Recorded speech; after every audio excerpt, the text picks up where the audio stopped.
हम लोग मंत्री परिषद स्टार्ट करते हैं, ठीक है। डाल लीजिए मंत्री परिषद।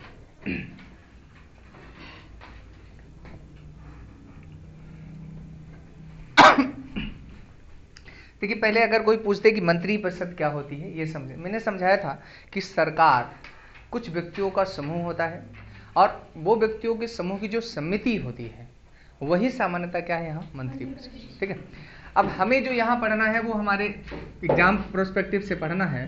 तो आर्टिकल 74 में कह रहा है कि क्या होगी, आर्टिकल 53 से भूमिका समझिए। उसमें यह कहा गया है कि राष्ट्रपति में संपूर्ण कार्यपालिका संबंधित शक्तियां निहित होंगी, मतलब सभी एग्जीक्यूटिव पावर्स जो होंगी वो किसमें होंगी, प्रेसिडेंट के पास होंगी। और उसी कहा गया है कि उसी में वो स्वयं उनका प्रयोग करे या अपने अधीनस्थों के माध्यम से करेगा। तो यहां पर 74 में कहा गया है कि वो सहायता करने के लिए कौन होगी, उसकी मंत्री परिषद। अगर कोई कह दे कि मंत्री परिषद का उल्लेख कहां किया गया है तो हम कहेंगे कि किसमें है, आर्टिकल 74, ठीक है। अब दूसरी बात, एक यहीं पर इसके अलावा मंत्री परिषद में कुछ नहीं, यहां पर आर्टिकल में नहीं कुछ। आर्टिकल 75 मैंने बताया, इसमें क्या लिखा है कि राष्ट्रपति भारत के प्रधानमंत्री की नियुक्ति करेगा, प्रक्रिया तो नहीं बताई गई। और साथ में यह भी लिखा गया कि अन्य मंत्रियों की नियुक्ति राष्ट्रपति जो है वो प्रधानमंत्री की सलाह से करेगा। तो जो अन्य मंत्रियों का समूह है वहीं से क्या मिलकर बनी है, मंत्री परिषद बनी है। तो हम इसी में, यानी अगर कोई पूछे कि मंत्री परिषद की नियुक्ति कैसे होगी, इसके बारे में उल्लेख कहां है, तो हमारा आंसर क्या होगा, 75, ठीक। अब 75 के बारे में ही बहुत सी चीजें बताई गई हैं इसमें। कहने का मीन्स ये है, इसी में सब कुछ ये बताया गया है। अच्छा, एक चीज और समझिए, मैंने बताया प्रधानमंत्री का वेतन के बारे में, तो कुछ तो वैसे वेतन नहीं दिया गया। ऐसे याद रखिए कि संविधान में अधिकतम लोगों के वेतन का जिक्र ही नहीं किया गया। बाद में संसद को ये पावर दे दी गई कि आप उनका वेतन क्या कर दो, निर्धारित कर दो। तो इनके अगर मंत्री परिषद के वेतन के बारे में बात बताई जाए तो वो भी कौन निर्धारित करेगा। पदावधि के बारे में बात, जब प्रधानमंत्री की नहीं बताई पदावधि होती है तो ये मंत्री मतलब क्या, विश्वास मत के आधार पर ही, यानी मंत्रियों का कार्यकाल वगैरह सबके बेसिस पर जो हमने प्रधानमंत्री के टॉपिक में समझाया है वही सब कुछ यहाँ निर्धारित हो जाएगा। अब जो हम समझाने जा रहे हैं इसमें बहुत इंपॉर्टेंट जो है, पहले तो मंत्री परिषद में मंत्री कितने प्रकार के, यानी मंत्री परिषद की संरचना टॉपिक ये समझना है, बहुत इंपॉर्टेंट है। इसमें क्या हम पढ़ने जा रहे हैं, मंत्री परिषद की संरचना। यहां पर 3 स्तर के मंत्री होते हैं, मैं इसी तरीके से लिख रहा हूं। कारण क्या है, पहला जो स्तर होता है वो कौन सा होता है, कैबिनेट। मंत्री परिषद में पहले स्तर के मंत्री कौन होते हैं, कैबिनेट मंत्री। पहले समझ लीजिए फिर समझा, वो लिख लीजिए थोड़ा सा।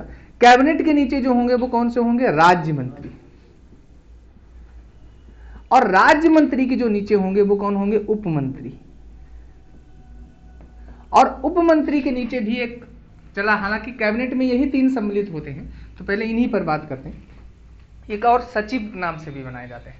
तो समझिए क्या इनके बारे में अगर कोई एक पूछे टर्म क्या है, तो ये प्रमुख होते हैं विभागों के प्रमुख होते हैं, विभागों के प्रमुख होते हैं, हेड ऑफ डिपार्टमेंट होते हैं इनके पास। लेकिन मेन डिपार्टमेंट ही होते हैं, जैसे वित्त का हुआ, विदेश हुआ, गृह हुआ, स्वास्थ्य हुआ, ये जो मुख्य विभाग होते हैं उनकी सहायता के लिए ये राज्य मंत्री होते हैं, और राज्य मंत्रियों की सहायता के लिए उप मंत्री होते हैं। समझ, इसी में एक नई कैटेगरी कभी कभी छोटे विभाग को लेकर बनाई जाती है, जिसे हम कहते हैं स्वतंत्र प्रभार राज्य मंत्री। प्रभार राज्य मंत्री, ये थोड़ा ध्यान से समझेंगे।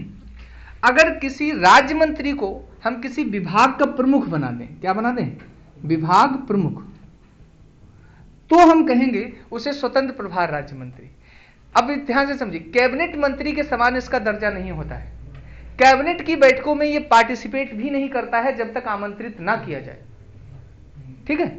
और इसका दर्जा हमेशा राज्य मंत्री के इक्विवेलेंट ही होता है, लेकिन इसके पास विभाग का यह प्रमुख होता है। बात समझ रहे? तो हम क्या समझें कि सबसे जो बड़ा मंत्रियों का वो होता है दर्जा, वो कौन सा होता है, कैबिनेट। उनकी सहायता के लिए किन्हें बनाया जाता है, राज्य मंत्री। और राज्य मंत्री की सहायता के लिए किसे बनाया जाता है, उप मंत्री। अब थोड़ी बातें और बता रहे हैं। देखिए, ये सब तीनों के तीनों मंत्रिपरिषद का हिस्सा हैं। ठीक है, ये बात समझ में आ रही? अब कोई आपसे कहे, ध्यान से यहां से समझिए, कि क्या कैबिनेट की बैठकों में राज्य मंत्री भाग लेते हैं, तो आप कहेंगे नहीं। क्या उप मंत्री भाग लेते हैं, आप कहेंगे नहीं। ठीक, इन्हीं कैबिनेट मंत्रियों से मिलकर बनती है मंत्रिमंडल। क्या हम कहते हैं उसे? मंत्रिमंडल। ठीक है, कैबिनेट मंत्रियों से ही मिलकर क्या बनती है? मंत्रिमंडल। तो अब यहीं से मंत्रिपरिषद मंत्रिमंडल में अंतर समझेंगे। आपको पता है इसमें केवल 15 से 20 सदस्य ही होते हैं। कितने होते हैं? 15 से 20 सदस्य। इसके लिए यह कहा गया है मंत्रिपरिषद के लिए कि ये लोकसभा के कुल सदस्यों, लोकसभा के कुल सदस्यों का प्रधानमंत्री सहित 15% हो सकते हैं। ये अधिकतम लिमिट है, समझ ले, मैक्सिमम लिमिट है ये। तो 15%। अब इससे कम वो रखना चाहे तो रख ले, लेकिन 15 से ज्यादा नहीं। ये भी पूछा जाता है कि किस अमेंडमेंट में, तो ये 91 अमेंडमेंट था। कौन सा संविधान संशोधन है? 91वां संविधान संशोधन। तो हमने यहां तक आपको संरचना समझाई, मंत्रिमंडल क्या है ये समझाया अभी तक, कि इन्हीं में से कैबिनेट मंत्रियों से मिलकर क्या बन जाता है? मंत्रिमंडल। थोड़ा और ध्यान से समझिए,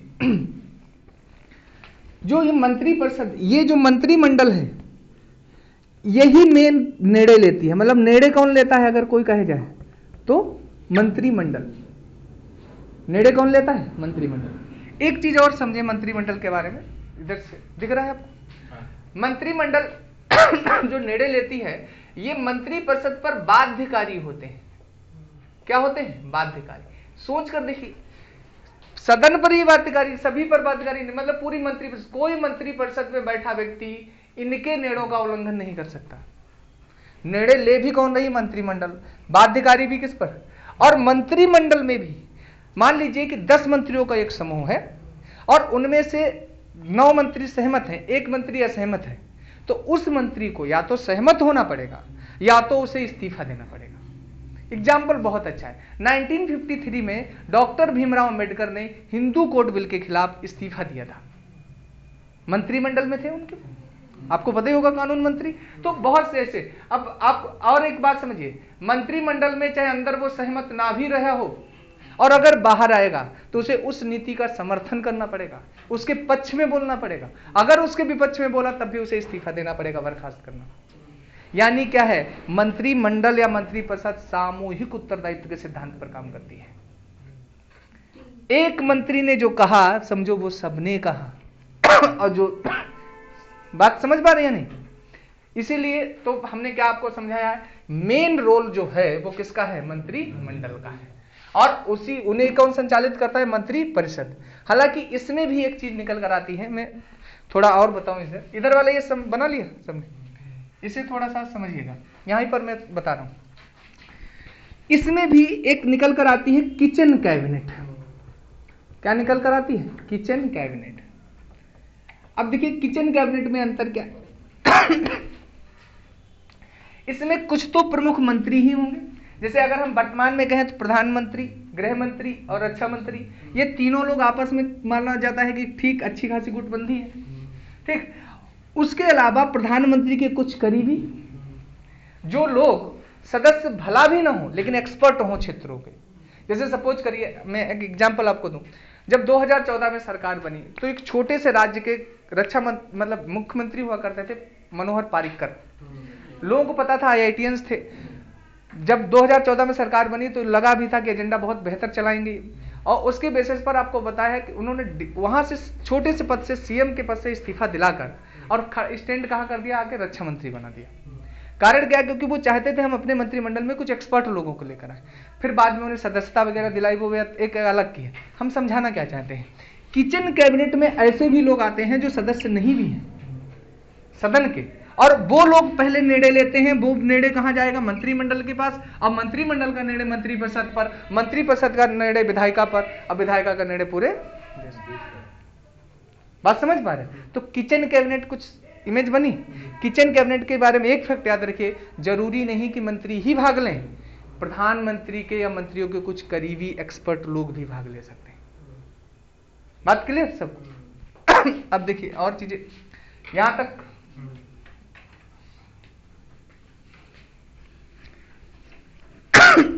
अब हम समझाते हैं, इनके 3 उत्तरदायित्व होते हैं। पहले अच्छा एक चीज ऐसे समझिए, आर्टिकल 88 एक है हमारे यहां, आर्टिकल 88 इनमें दिया है मंत्रियों के अधिकार। क्या दिया है? मंत्रियों के अधिकार।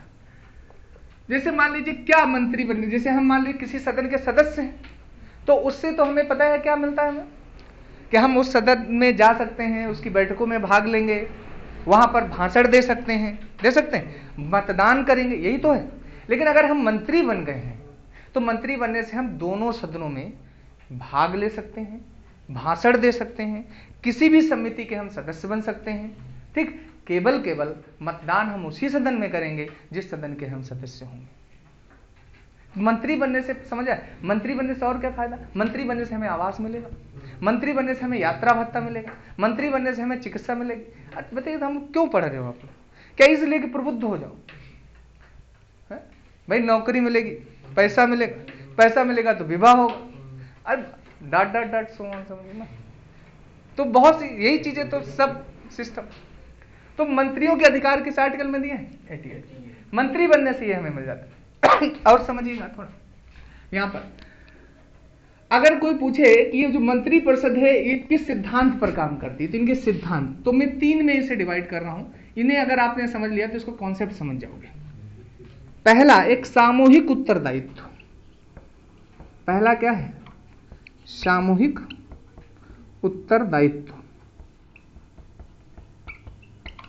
दूसरा, व्यक्तिगत उत्तरदायित्व।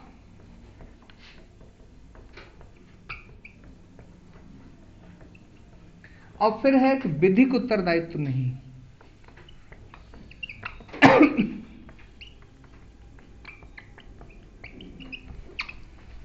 ये समझें, विधिक उत्तरदायित्व नहीं। सामूहिक उत्तरदायित्व मैंने अभी पीछे एक्सप्लेन किया। मैंने क्या बताया कि अगर मंत्रिमंडल में शामिल होने वाला कोई मंत्री किसी भी निर्णय से असहमत भी है, फिर भी उसे बाहर उसकी नीतियों का समर्थन करना पड़ेगा और अदरवाइज उसे इस्तीफा देना पड़ेगा। यानी कोई भी काम अगर मंत्रिमंडल कर रही है, कोई मंत्री ये नहीं कह सकता कि हम इसके पक्ष में नहीं। सामूहिक उत्तरदायित्व समझ में आ रहा है आपको? सामूहिक उत्तरदायित्व का मतलब सब, जैसे घर में कुछ भी गड़बड़ हुआ तो उसका भार सब पर पड़ेगा। यानी पिताजी की किसी से लड़ाई है तो सबकी लड़ाई है। अब मान लीजिए चिंटू की किसी से लड़ाई है तो पिताजी की थोड़ी लड़ाई। कहने का मतलब यह है कि सांसद अगर किसी से नाराज है तो फिर वो मतलब ऐसे नाराज है, समझ? मंत्रिमंडल का मतलब समझ पाए। अब अगर दादाजी की किसी नाराजगी तो मतलब सबसे नाराजगी। तो यही समझिएगा, सामूहिक उत्तरदायित्व उसी आधार पर काम कर रहा है। अब व्यक्तिगत उत्तरदायित्व में क्या है? व्यक्तिगत रूप में पहले तो ऐसे समझिए, हम ऐसे मानते हैं कि राष्ट्रपति के प्रति व्यक्तिगत रूप से मंत्री जो होते हैं वो उत्तरदायी होते हैं। और राष्ट्रपति का मतलब क्या है कि प्रधानमंत्री जिसे चाहे उसे बर्खास्त करवा सकता है, जिसे चाहे उसका विभाग चेंज करवा सकता है। ये करवा सकता है नहीं, तो वो प्रधानमंत्री व्यक्तिगत रूप से ये अरेंज किया करता है कि किसे मंत्री परिषद में रखना है और किसे मंत्री परिषद में रखना नहीं। तो ये है क्या है? व्यक्तिगत उत्तरदायित्व। ठीक, अब विधिक उत्तरदायित्व क्या? ब्रिटेन में अगर आप जाएंगे तो जो राजा होता है, कहने के लिए राजा के, जैसे हमारे यहाँ भी राष्ट्रपति के नाम से ही सभी कार्य होते हैं, तो ब्रिटेन में भी राजा के नाम से सभी कार्य होंगे। लेकिन जो मंत्री वहां कर रहा होगा वो हस्ताक्षर करता है कि हमने इसे एग्जीक्यूट किया है, और फिर उसका जब हस्ताक्षर करेगा तो वो उसके लिए जिम्मेदार भी होगा। हो गए? हमारे यहाँ मंत्रियों को कोई विधिक उत्तरदायित्व नहीं, मतलब मंत्री की कहीं कोई हस्ताक्षर नहीं होते। किसी काम के लिए मंत्री उत्तरदायित्व नहीं होता है, चाहे वो कुछ करे या ना करे। जनता पर छोड़ दिया जाता है कि तुम्हें उसे करना है, जवाब देना है या नहीं। अब देखिए इसी समय अब जहां भी पॉलिटिक्स चल रही है, क्या लोग मुद्दों पर बात कर रहे हैं कि तुमने 5 साल में क्या पिछले वादा किए थे, कुछ किया, उसका कोई हिसाब ले रहा है? नहीं। तो इनका कोई विधिक उत्तरदायित्व नहीं होता है। विधिक उत्तरदायित्व का मतलब समझ पा रहे? यानी इन्हें किसी भी कार्य पर कोई हस्ताक्षर करने की आवश्यकता नहीं होती। ठीक, तो 3 सिद्धांतों पर काम करती है हमारी मंत्रिपरिषद, सामूहिक उत्तरदायित्व, व्यक्तिगत उत्तरदायित्व और विधिक उत्तरदायित्व। सर जैसे कि ये रक्षा मंत्री हैं राजनाथ, बाहर से कोई अगर खरीदते हैं तो इनके साइन नहीं होते होंगे? सब राष्ट्रपति के नाम से, इनके नाम से कुछ नहीं।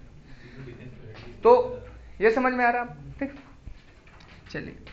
तो हमने आपको मंत्रिपरिषद की संरचना समझा दी, उनके उत्तरदायित्व समझा दिए। अब प्रधानमंत्री के साथ मंत्रिपरिषद है, उनके क्या संबंध हैं, ये बातें भी हमने आपको बता दी। अगर इतनी बातें आपको मंत्रिपरिषद में पता है तो, और एक बात और याद रखिए, मंत्रिपरिषद के बारे में भी बहुत से थिंकर्स ने बहुत सी टिप्पणी की है। मंत्रिपरिषद ही हमारे यहाँ, या मंत्रिमंडल जो है वो मेन माना जाता है। बात समझ? तो इसलिए मंत्रिपरिषद के बाद हम लोग जो पढ़ेंगे वो मंत्रिमंडल समितियां पढ़ेंगे।